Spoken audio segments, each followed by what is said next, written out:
Good morning. Thanks for joining us today. I'm Sidra Khan. And I'm Vanessa Tiberio. Here are some of the stories we're following for you this morning from the On the Record newsroom. Health officials in New York are warning residents about traveling to Ontario due to the recent measles outbreak. Travelers without the measles vaccine are told to be careful ahead of the spring and summer travel season, with the health department warning that measles is only a car ride away.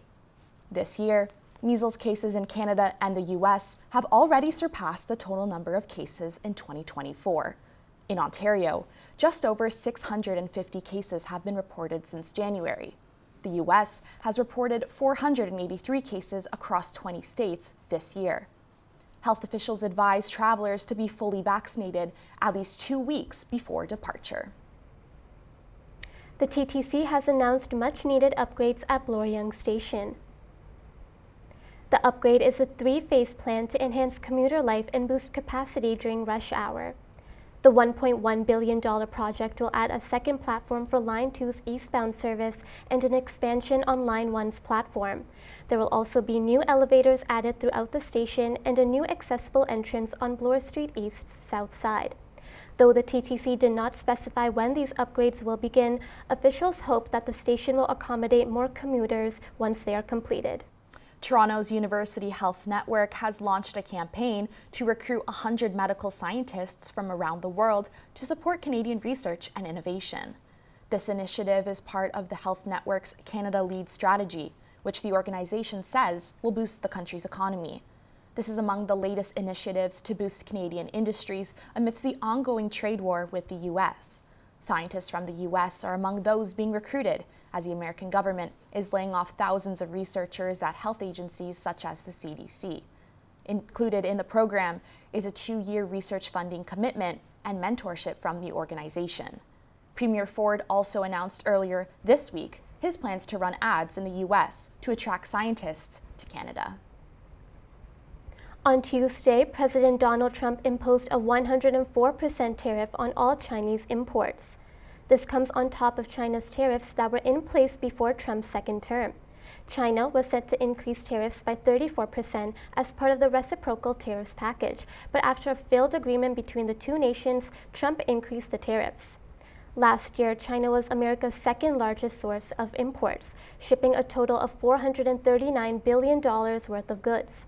The White House press secretary told reporters that despite several conversations with world leaders, Trump is not backing down from his tariff threats and that they are likely to go into effect.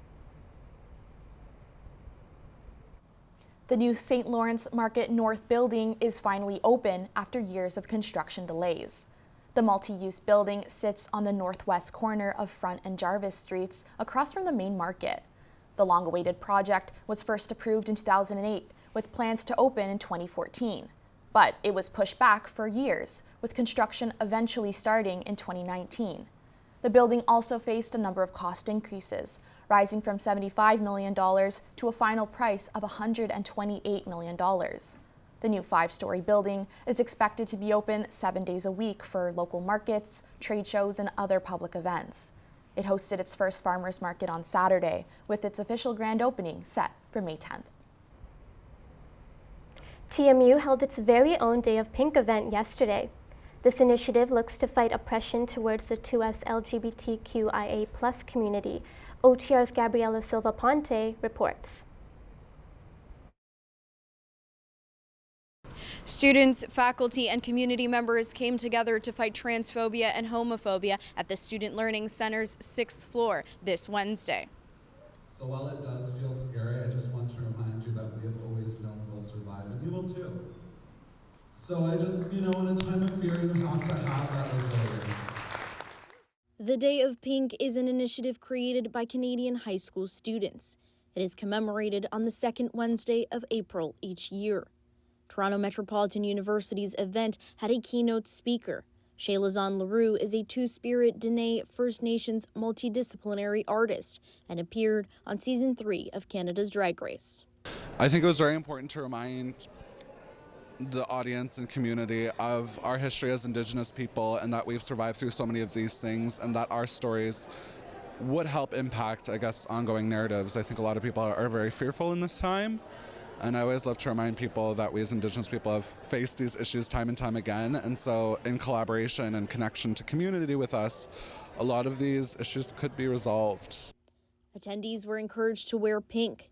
This year's theme was Honor Reemergence and looked to highlight remarkable moments in 2S LGBTQIA+ history. These included former Ontario New Democratic Party Member of Provincial Parliament Sherry DeNovo's ban on conversion therapy for youth and the anniversary of legal battles against the LGBT purge. The event also honored the 35-year mark of the adoption of the term Two-Spirit among Indigenous elders, and the 5-year anniversary of the 231 calls to justice from the final report on missing and murdered Indigenous women, girls, and Two-Spirit peoples. As the situation south of the border continues to worsen, diversity, equity, and inclusion program funding cuts are taking a toll. We asked Positive Space Faculty and Staff Network co-chair Dan Canteler why this event matters so much now more than ever. Absolutely. Right now, community is so important, and it's important for 2S LGBTQ folks and allies to be visible, to come together in community, to stand up against fear and hate, and to be made known that we're not interested in being erased. We're going to be our full selves. For On the Record News, I'm Gabriela Silva Ponte. If you plan on taking a trip down south, you might want to familiarize yourself with possible enhanced security. In a travel advisory, the federal government says Canadians should expect scrutiny when crossing ports of entry. Not only can they raise questions, U.S. Border Patrol could also ask to search your electronic devices. This comes after the growing tensions between the two countries after President Donald Trump imposed many tariffs on Canada. Since the tariff threats began, Canadian travel south of the border has decreased and is expected to plunge even more during summer holidays. Ottawa urges Canadians who do continue to travel to be cooperative and to show all legal documents if requested. Now Jasmin is here to go through the highlights of our semester, and she joins us here in studio. Hi, Jasmin. Hi, Vanessa. As we reach our last show of the semester, I'd like to highlight all of the great articles our team has published on our website. This semester has been full of elections, starting with the Ontario election.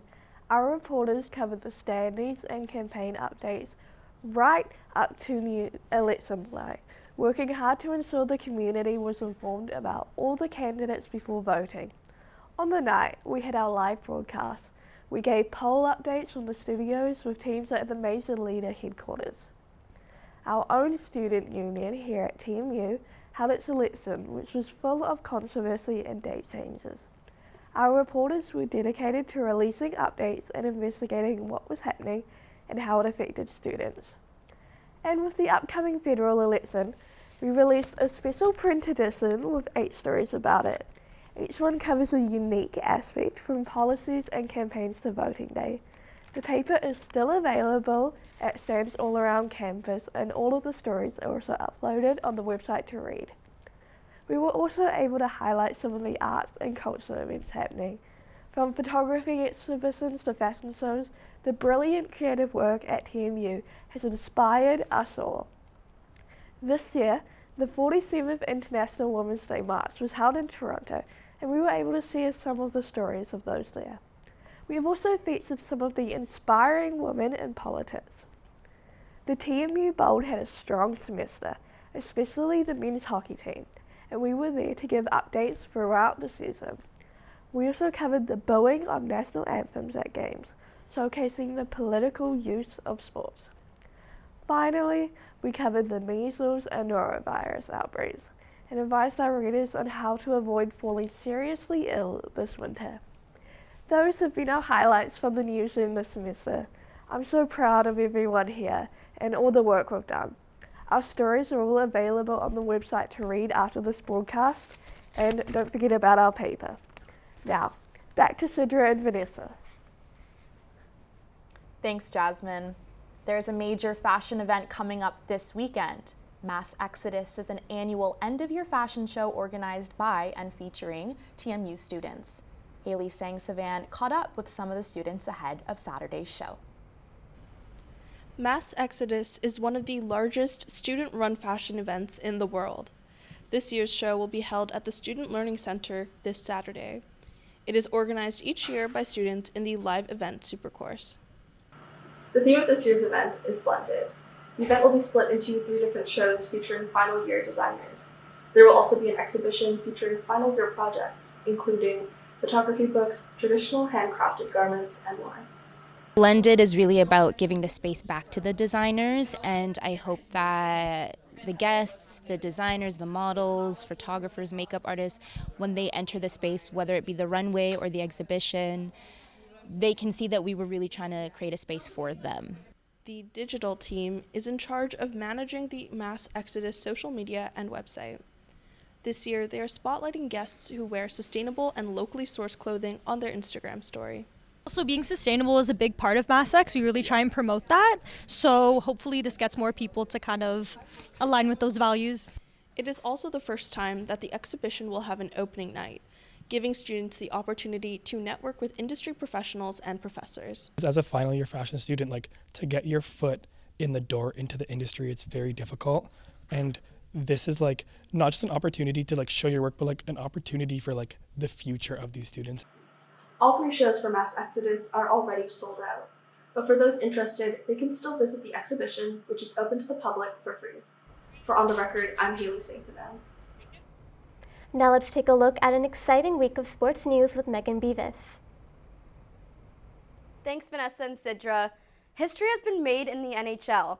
Alexander Ovechkin is now the league's all-time leading goal scorer, surpassing Canada's very own Wayne Gretzky.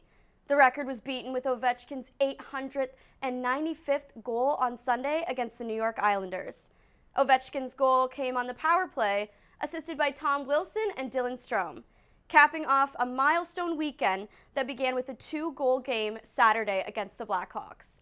The celebration was quick, with Ovechkin diving in the ice, surrounded by his teammates. A special ceremony followed, with Gretzky and NHL Commissioner Gary Bettman honoring Ovechkin's achievement.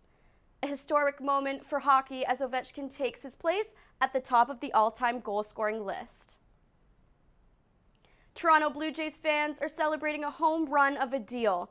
Star slugger Vladimir Guerrero Jr. has agreed to a 14-year contract extension worth $500 million, keeping him with the team for the long haul.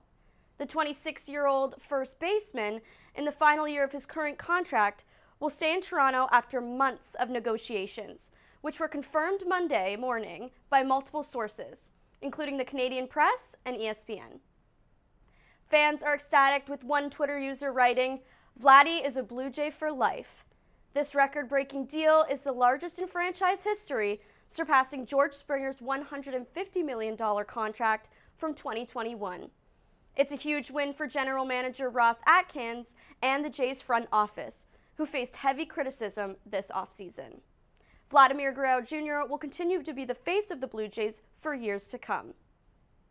Tragic news out of the Dominican Republic today, where former Toronto Blue Jays pitcher Octavio Dodo has been confirmed dead following a nightclub collapse. Dodo, who played for the Blue Jays in 2011, was found dead after being trapped in the rubble of the Jet Set nightclub in Monte Cristi during a concert. Reports say he was rescued but passed away while being transported to a local hospital. The incident, which has already claimed at least 44 lives, caused hundreds of injuries. Dodo was reportedly trapped for around 11 hours before being found. Dodo, who had a 14-year MLB career, won a World Series title in 2011 with the St. Louis Cardinals after the midseason trade from the Blue Jays. He was also part of the 20th World Baseball Classic gold medal winning team. Our thoughts are with his family and former teammates. And that's all for sports this week. Back to you in the studio. And we have some exciting stories to deliver for this last entertainment update, from music festivals, movies, and the upcoming live performances in Toronto. With more on that, Astorga with the update. Thanks, Vanessa and Sidra. That's right. The fun is on down south of the border, with Coachella starting tomorrow, kicking things off with Lady Gaga, who will headline on the first night of the festival. This marks her return as the headliner since 2017, after she replaced Beyoncé due to pregnancy. Green Day, Post Malone, and Travis Scott are also the headliners for this year's festival. Two Canadian rock bands, The Beaches and The Tops, will perform at Coachella. Meanwhile, Ed Sheeran and rock band Weezer were added to the lineup as last-minute additions after several artists dropped out of their sets. Turning to movies, a Minecraft movie scored its biggest debut at the box office last weekend, bringing in over $163 million. That makes it the biggest opening ever for a video game adaptation, surpassing the Super Mario Bros. In 2023. While critics were mixed, it did not disappoint for audience, and they gave it B+ on CinemaScore. People under the age of 25 made up the audience, according to post-track polls. This movie joins the growing list of successful video game adaptations in recent years, including the Sonic Hedgehog and the Five Nights at Freddy's. As of now, the Minecraft movie has earned a total of $323 million worldwide. For our local entertainment news, the Theatre Canadian Stage has unveiled its lineup for the 2025 to 2026 season.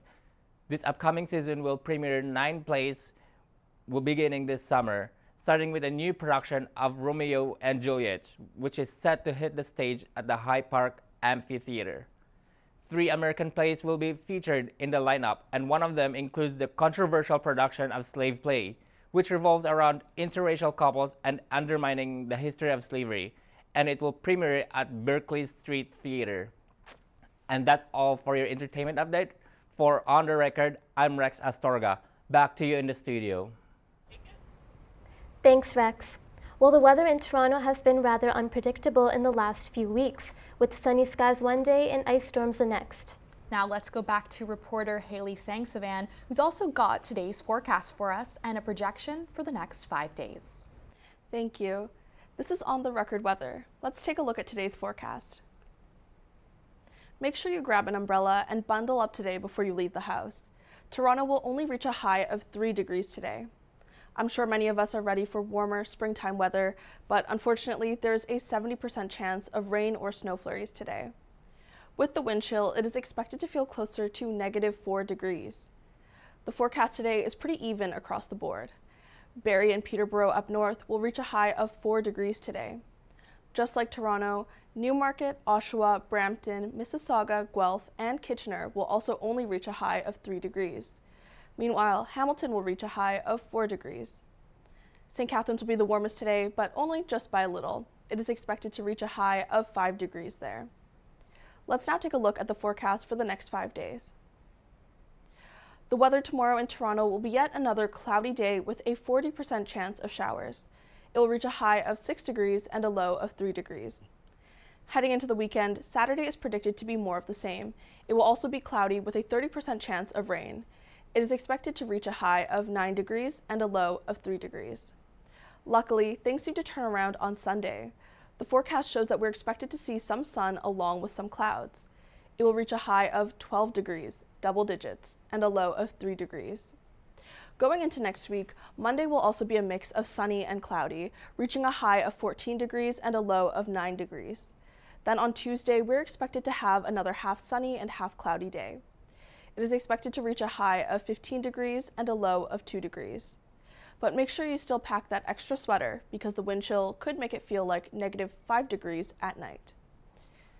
That's all from On the Record weather today. Back to you in the studio. And that's all for On the Record this April 10th, 2025. I'm Vanessa Tiberio. And I'm Sidra Khan. Thanks for tuning in to On the Record News this semester. It's been an eventful one. To read more of our reporting and the latest 24/7, visit ontherecordnews.ca. On behalf of the entire On the Record team, have a great summer.